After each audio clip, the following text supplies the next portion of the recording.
DOJ's announcement of the foiled Iranian terror plot on the Saudi Arabian ambassador to the U.S.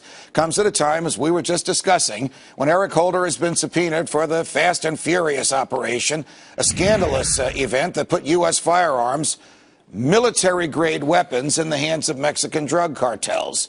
So what can we make of all this? For big picture analysis, we also turn to former CIA operative and chief of the bin Laden unit, Michael Scheuer. Michael, it's always a pleasure.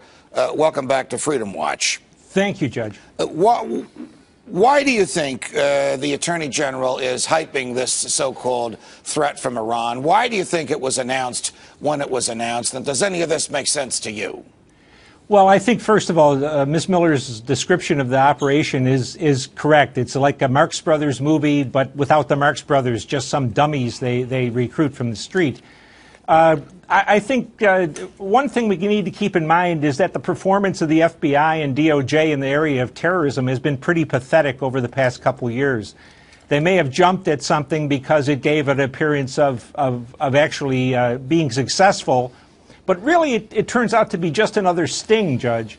This is another counterterrorism operation at the end of the day that lured somebody into running it, apparently. All right, this is basically a claim by the federal government that it protected us from harm that was never really there and never really threatening us to begin with. But well, yet it has that added twist, Michael, of involving the government of Iran. So let me ask you this: who would want to create the impression that we need to engage in military activity, which a lot of the neocons demanded before the ink was even dry on this criminal complaint, against Iran?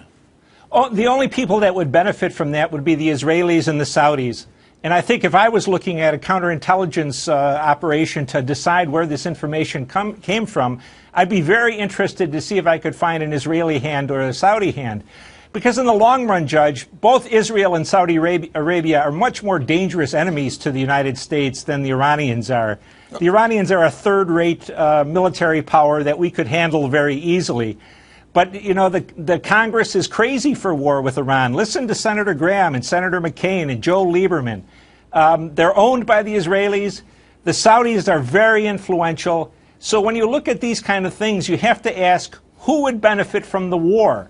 The Israelis and the Saudis would love to see our money and our young men and women being killed to fight their enemies in Iran. All right, you have engaged professionally in counterintelligence to enhance the security of the United States during much of your adult life.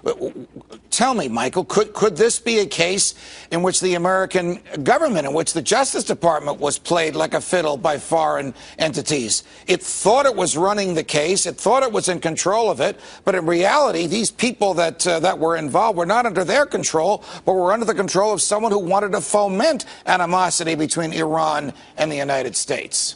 I don't think it's impossible, Judge. I, of course, don't have the information to say that. But when you look at the bottom line, who this benefits, if it leads to military action against Iran, it only benefits the Israelis and Saudi Arabia. And there's a precedent for it. We've already fought 2 wars against Iraq in favor of Israeli interests and Saudi interests. So we're always being pushed to get our people killed for their interests. So I think it could happen another time. Why not? Got it. Michael Scheuer, it's a pleasure, no matter how gloomy these things are that we talk about. Thanks for joining us. Thank you, Judge. It's a big concern. I don't like nuclear weapons. The less, the better. I have said that right now we don't have concrete evidence that by our CIA or the United Nations that they're, on the verge of it. And I don't think that we have enough reason to go to war against Iran. I was in the military in the 60s, and the Soviets had 40,000 of these, so I know a little bit about, confronting an enemy. But Israel, has a few of those weapons themselves, like about 300.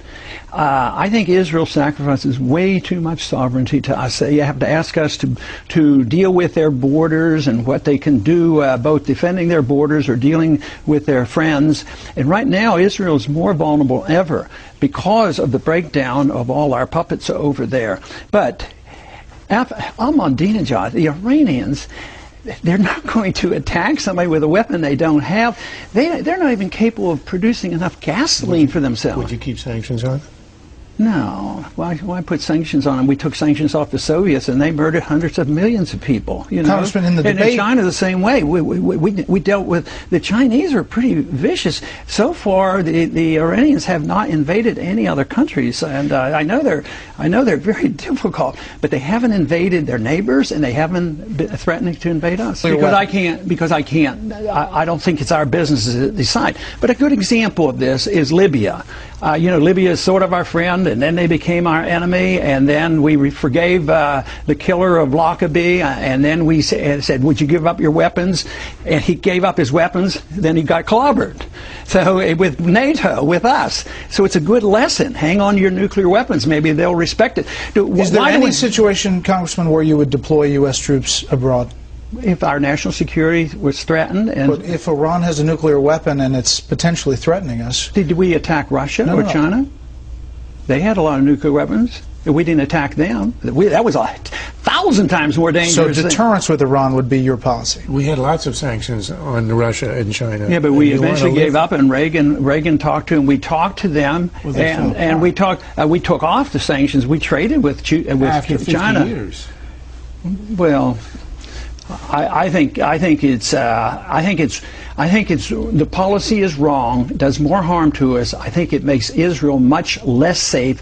We have undermined that. Just look, Turkey is not exactly their best friend now.